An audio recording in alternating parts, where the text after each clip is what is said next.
हाँ जी स्टूडेंट्स, जो नेक्स्ट अपनी हमारी एक्सरसाइज है दैट इज़ एक्सरसाइज 9.3 जिस ਦਾ ਨਾਮ ਹੈ ਫਾਰਮੇਸ਼ਨ ਆਫ ਡਿਫਰੈਂਸ਼ੀਅਲ ਇਕੁਏਸ਼ਨ ਕਿ ਆਪਾਂ ਡਿਫਰੈਂਸ਼ੀਅਲ ਇਕੁਏਸ਼ਨ ਕਿਵੇਂ ਫਾਰਮ ਕਰਦੇ ਹਾਂ। ਜਿਹੜੀ ਡਿਫਰੈਂਸ਼ੀਅਲ ਇਕੁਏਸ਼ਨ ਆਪਾਂ कैसे बनाते हैं ਜਾਂ ਕਿਵੇਂ ਬਣਾਉਂਦੇ ਹਾਂ। ਜਿਵੇਂ ਆਪਣੇ ਕੋਲ ਆ ਇਕੁਏਸ਼ਨ ਹੈ, ਇਹਨੂੰ ਕਹਿੰਦੇ ਹੁੰਦੇ ਆਪਾਂ straight line y is equal to mx। This is the equation of the straight line passing through origin. ठीक है, इसकी हमने डिफरेंशियल इक्वेशन बनानी है। अब इसमें दो तरह से क्वेश्चन लिखा जा सकता है, या तो लिखा होगा form the differential equation of this line, या ऐसे कह सकता है कि form the differential equation of A line which passes through origin. तो हमने ये याद रखनी है, ये लाइन की इक्वेशन होती है। अब हमने मेन या ये ध्यान रखना है, अगर उसने कहा पासिंग थ्रू ओरिजन तो ये इक्वेशन होती है। अगर सिंपल कह दे लाइन की इक्वेशन तो हमने ये लेनी है y is equal to m x plus c. ये हमने +1 में किया है, ये ध्यान रखना है। इससे तीन क्वेश्चन बन गए।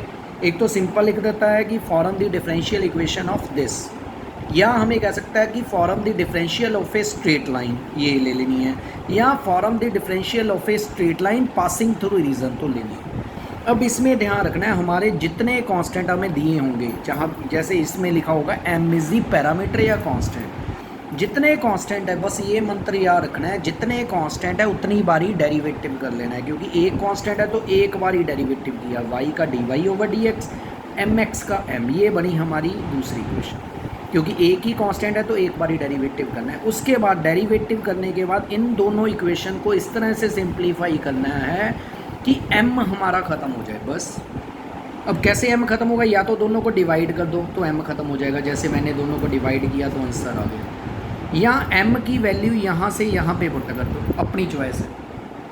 ठीक है, बस मेन ये याद रखना है, जितने कांस्टेंट है उतनी बारी डेरिवेटिव करके ये पहली इक्वेशन होगी, ये दूसरी, इन दोनों को सॉल्व कर लीजिए कि m ख़त्म कर दीजिए। जैसे ये देखिए, हमें ये भी क्वेश्चन आ सकता है कि इसकी डिफरेंशियल इक्वेशन बनाओ, ये हमारा होता है पैराबोला, या ये भी लिखा सकता है कि डिफरेंशियल इक्वेशन ऑफ पैराबोला बनाओ जिसकी एक्सिस एक्स एक्सिस है एंड वर्टेक्स ओरिजन है। तो हमें याद हो +1 में कहा था, जिसकी x axis positive x axis हो, एक्सिस पॉजिटिव एक्स एक्सिस हो एंड वर्टेक्स ओरिजन हो, तो ये पैराबोला की इक्वेशन होती है। अब इसमें देखिए एक कांस्टेंट है a, तो इट मीन्स इसका एक बार ही डेरिवेटिव करना है। देखो इसका एक बार ही डेरिवेटिव किया, वाई स्केयर का हुआ 2y dy over dx, 4ax का हुआ 4a।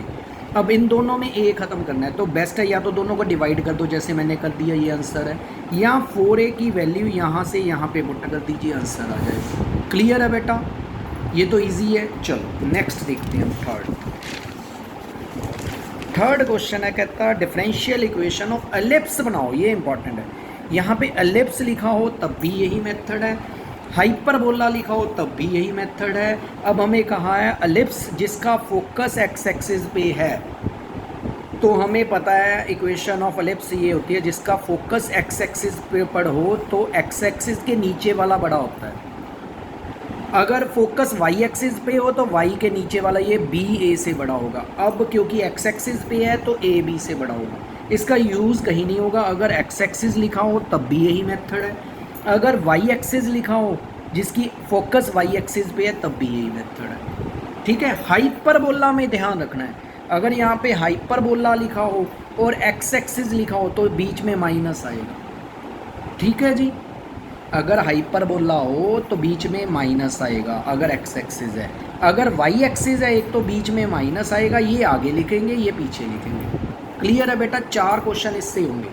अब देखिए यहाँ पे 2 कांस्टेंट है तो नेचुरली 2 बारी डेरिवेटिव होगा। हमने ये पहली इक्वेशन दे दी, इसको पहले एक बार डेरिवेटिव किया तो एक्स स्केयर का हो गया 2x, वाई स्केयर का 2y, साथ में आ जाएगा dy ओवर dx, 1 का 0। अब इसका स्टार्टिंग यहीं पे नहीं डेरिवेटिव करना, इसको मैंने ईजी कर लिया, इसको पहले इधर ले गया, फिर x वाले एक तरफ इकट्ठे कर लिए, एक्स वाई के कांस्टेंट को उधर रख लिया। ये रीअरेंजमेंट कर लेना, ये बुक में नहीं ऐसे किया हो, इसको रीअरेंजमेंट कर लीजिएगा। उसके बाद इसका दोनों तरफ डेरिवेटिव करना, क्या फ़ायदा होगा अगर इसका इधर डेरिवेटिव करेंगे, इसको मैंने किया नहीं यहीं पे छोड़ दिया, कोई बात नहीं, इसका डेरिवेटिव करेंगे ये 0 आ जाएगा। देखिए ये ऐसी इक्वेशन आई जिसमें ना तो a है ना b है, this is the required differential equation.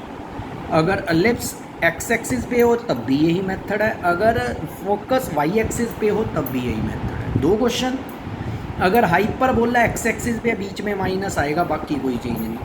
अगर हाइपरबोला वाई एक्सिस पे सेम मेथड है, इसको आगे लिख लो, इसको पीछे बीच में अगेन माइनस। 4 क्वेश्चन इससे कवर होते हैं, ये इंपॉर्टेंट है जी। ठीक है बेटा, क्योंकि यहाँ पे 2 कांस्टेंट थे, दो बारी डेरिवेटिव किया, पहले एक बार, उसके बाद मैंने अरेंजमेंट की, कांस्टेंट को एक तरफ ले गया। क्यों ले गया, इसका रीज़न यही था कि अगर मैं दोबारा से डेरिवेटिव करूँ ये कांस्टेंट ख़त्म हो जाए। बेटा ये ध्यान रखना है, जितने कांस्टेंट है उतनी बारी डेरिवेटिव कर सकते हैं, उसके ज़्यादा बार नहीं कर सकते। ठीक है, हमने मेन मकसद है ऐसी इक्वेशन बनानी है जिसमें कोई भी कांस्टेंट ना हो। क्लियर है? लो 4th क्वेश्चन देखिए, ये मैंने आपको पहले ही बता दिया। वो अगर डिफरेंशियल इक्वेशन हो, पैराबोलाज बनाने हो जिसका वर्टेक्स एट ओरिजिन हो, पॉजिटिव एक्स एक्सिस हो, ये ऐसा ही होता है। तो ये पैराबोला की इक्वेशन यही होती है, ये मैंने पीछे करवा दी है इसकी डिफरेंशियल इक्वेशन। ठीक है बेटा, ये लास्ट क्वेश्चन देखिए, अगर हमें फैमिली ऑफ सर्कल्स निकालनी है जो वाई एक्सिस को टच करे एट ओरिजिन पे, तो वो कैसे निकालनी है? देखिए यही होगा, ये वाई एक्सिस है, ये एक्स एक्सिस है, सर्कल वाई एक्सिस को ओरिजिन पे टच कर रहा है, तो सर्कल ऐसा ही बनेगा जिसका सेंटर एक्स एक्सिस पे होगा, ये पक्का है। तो मैंने ये सेंटर मान लिया, कितना, यहाँ से यहाँ तक की दूरी मान ली ए, तो सेंटर के क्या कोऑर्डिनेट होंगे, ए, एक्स वाला होगा, वाई वाला नहीं होगा, 0 होगा। एंड इसका रेडियस कितना है, ये मैंने लिख लिया, सेंटर ये है आया, रेडियस ये आया।